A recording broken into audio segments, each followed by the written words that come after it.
आणि या राज्याचं कणखर नेतृत्व आदरणीय शरदचंद्रजी पवार साहेब, आपल्या जिल्ह्याचे नेते आणि विकासप्रिय नेतृत्व अजात शत्रू माननीय विजयदादा, या जिल्ह्याचे ज्येष्ठ नेते माननीय काकासाहेबजी साठे, एक तरुण तडफदार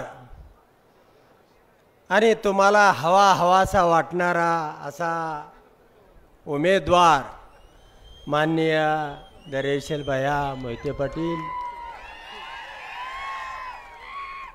या ठिकाणी उपस्थित असलेले ज्यांनी या कार्यक्रमाचं आयोजन केलं ती बरीचशी ज्येष्ठ मंडळी या ठिकाणी आहेत. त्यामध्ये शिवाजीनाना असतील, कोकाटे साहेब असतील, घाटणेकर असतील, शिवाय महिलामधून ज्यांनी भाषण केलं त्या मिनलताई असतील, सुरवेताई असतील, अनेक ज्येष्ठ नेत्या, जिल्हाध्यक्ष आहेत, अनेक मंडळी आहेत. परंतु सगळ्यांचा वेळ घेण्यामध्ये, नावं घेण्यामध्ये वेळ घालवत नाही. तुम्हाला काही ना काहीतरी मला ब्रेकिंग द्यायची आहे आणि त्यामुळं मित्रांनो, या पुरोगामी माड्याला गेल्या निवडणुकीमध्ये माझ्यामुळं डाग लागलेला होता. या माड्याचा पराभव झाला होता आणि निश्चित त्याचं प्रायश्चित्त म्हणून हाच माडा, हाच पुरोगामी माडा पुन्हा पवार साहेबांच्या पायावरती ठेवण्यासाठी मी चालू विमानातून उडी टाकलेली आहे.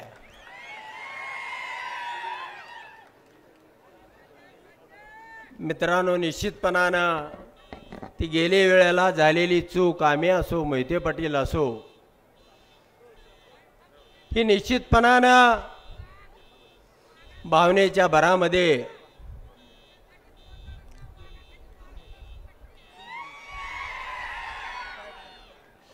झालेली चूक होती. आणि त्यानंतरच्या काळामध्ये मोहिते पाटलाप्रमाणे आमच्याही काय अपेक्षा होत्या, राजकारणामध्ये आमच्याही तालुक्याला न्याय मिळावा, त्याचा स्वाभिमान जागा व्हावा, त्याच्याही विकासाची द्वारं पुन्हा खुली व्हावीत, आमच्याही नेतृत्वाला गती यावी, या भावनेनं, उद्देशानं 1,16,000 एवढं मताधिक्य देऊन सुद्धा बीडचं पार्सल आणून आमच्या तालुक्यामध्ये ठेवलं. आणि मित्रांनो, आमचा दोघांचाही भ्रमनिरास झाला. मी मात्र थेट पवार साहेबांचं पहाटे 3 वाजता घर गाठलं. साहेब, विश्वासघात झालेला आहे आणि मला तुम्हाला तिकीट द्यावं लागतंय. मित्रांनो, पुन्हा गाडी घसरली. थोड्या फार मताने माझा पुन्हा पराभव झाला. परंतु मी लढणारा कार्यकर्ता आहे. मी काय निवडणुकीपुरतं काम करत नाही. 24 तास मी सामान्य माणसासाठी, जनतेसाठी धावून जाणारा, संघर्ष करणारा कार्यकर्ता आहे. कोरोनाचा काळ होता. तुम्हाला 1-2 मिनिटांमध्ये उदाहरण सांगतो. माणूस घरामधून बाहेर निघत नव्हता आणि मी साहेबांना सांगितलं की गोरगरीब जनता घरामध्ये तडपडते, त्याला खायला डाळ नाही, भात नाही, त्याच्या घरामध्ये धान्य नाही. आणि अशा परिस्थितीमध्ये साहेब, मी धान्य बँक चालू करतोय. एवढा शब्द साहेबांच्या कानामध्ये पडल्यानंतर साहेबांनी दुसऱ्या दिवशी सांगितलं, मी उद्याच येतो, त्या धान्य बँकेचं आपण उद्घाटन करूया. आणि मित्रांनो, सुप्रियाताईंच्या कानावरती ही गोष्ट गेली. महाभयानक तो कोरोनाचा काळ होता. साहेबांना तुम्हीच फोन करून सांगा, ते कुणाचंही ऐकत नाहीत. त्यांचं वय आता या कोरोना सोसण्यासारखं नाही, परंतु पवार साहेब थांबले नाहीत मित्रांनो. त्यांनी थेट वेळापूर गाठलं आणि त्या धान्य बँकेचं उद्घाटन केलं. पुन्हा 15 दिवसानंतर मी दुसऱ्या एका कामानं चर्चा करण्यासाठी गेलो होतो आणि साहेब मला म्हणले 26 तारखेला तुम्ही दिल्लीमध्ये या, आपल्याला थोडी चर्चा करायची आहे.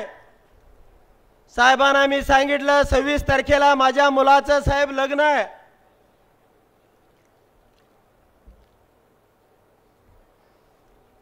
कोरोनामध्ये साहेबांना त्रास होऊ नये म्हणून मी साहेबांना मुलाच्या लग्नाचं आमंत्रण दिलं नव्हतं. मित्रांनो, माझ्या मुलाच्या लग्नाला 100 लोक सुद्धा नव्हते आणि साहेबांना आमंत्रण नसताना सुद्धा कार्यकर्त्यावरती किती प्रेम असावं. साहेब स्वतः आमंत्रण नसताना माझ्या मुलाच्या लग्नाला आले आणि ती जाणीव माझ्या उत्तमराव जानकरांच्या हृदयामध्ये आयुष्यभरासाठी कोरली गेली. मित्रांनो, माझ्या घरामध्ये एक साहेबांचा मोठा असा फोटो आहे आणि त्यावरती लिहिलेला आहे आधारवड. गेल्या महिन्यापूर्वी मी सोलापूरमधून लोकसभेची उमेदवारी मागत होतो आणि माझी उमेदवारी कापली गेली.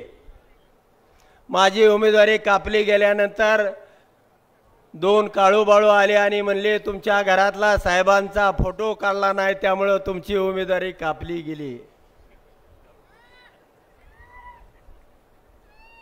मित्रांनो, माझ्या घरातला फोटो काढता येईल, पण ह्या लाखो लोकांच्या हृदयामध्ये जे पवार साहेबांचं स्थान आहे, अख्खा महाराष्ट्र आज पवार साहेबांच्या आधारानं लढायला उभा आहे. सगळं जग एका बाजूला आहे. घर सुद्धा फोडलेलं आहे, घरभेदी तयार केलेले आहेत. मी काल परवा संध्याकाळी मला वेळ मिळाला त्यावेळेला मी ती सर्वे बघत होतो. अजित पवार पक्षाला 5 पैकी 0-0 ती सर्वे तुम्ही पाहिला असेल. ABP, TV9, ND सर्वे करतात ना. ह्यानी म्हणजे पाठीमागे एकदा मी एक मोबाईल घ्यायला गेलेलो होतो. जसं देवेंद्र फडणवीसनी एकनाथ शिंदे आणि अजितदादांना घेतलं ते मला उदाहरण आठवलं. 25 वर्षापूर्वी मी एक 300 रुपयाला चायनाचा मोबाईल घेतला आणि त्या मोबाईलला दुकानदाराला मी विचारलं याची गॅरंटी काय, तर त्यांनी सांगितलं कि चांद तक नहीं लेकिन रात तक ये चलेगा. ये चायना का माल है. मित्रांनो, नेतृत्व हे नेतृत्वच असतं. कुणी फुटून गेला, कुणी सोडून गेला म्हणून तो नेता होतो ह्या भ्रमामध्ये कुणी राहायचे कारण नाही. आज जे गेलेले आहेत ते मी बरेच काल इंदापूरच्या, कळसच्या, बारामतीच्या सभेमध्ये सांगितलेला आहे. तो विषय मी काय या ठिकाणी घेणार नाही. तुम्हाला मी एवढ्यासाठी सांगण्यासाठी आलेलो आहे की गेल्या वेळेला मोहिते पाटील कुटुंबाने आम्ही एकत्र होतो त्यावेळी 1,16,000चं मताधिक्य दिलं होतं आणि आत्ता जे आम्ही दोघं एकत्र येऊन जे मताधिक्य देणार आहे ते पुढची 25 वर्ष या महाराष्ट्रामध्ये ते रेकॉर्ड कोणी तोडणार नाही हे सांगण्यासाठी तुम्हाला आलेलो आहे. आणि म्हणूनच मित्रांनो, आम्ही काय सजासजी एकत्र झालोय असं समजू नका. गावागावातल्या, तालुक्यातल्या माणसांनी आमच्यावरती दबाव टाकले आणि तुम्ही एकत्र आलं पाहिजे आणि तुतारीकडे गेलं पाहिजे. ही सर्वसामान्य माणसाच्या मनातली भूमिका ओळखून मी विमानातून उडी टाकली आणि रिक्षा धरून पवार साहेबांच्या घरी गेलो आणि साहेबांना सांगितलं की धैर्यशील मोहिते पाटलाला उमेदवारी द्या. उत्तम जानकर प्रामाणिकपणाने त्यांच्या बरोबर राहील। आणि मित्रांनो, आज तुम्हाला मंचावरती मी दिसतोय, त्यामुळे तुम्ही काळजी करायची नाही। तुमच्या तालुक्यातली बरीच नेते मंडळी पवार साहेबांच्या खिडकीमधून डोकावायला लागलेली आहेत, पण पवार साहेब हे पवार साहेब आहेत। निश्चितपणाने या तालुक्यामध्ये नवा नेतृत्व उदयाला येईल आणि तुमच्या मनामधलाच आमदार होईल, एवढंच या ठिकाणी सांगतो आणि थांबतो। धन्यवाद।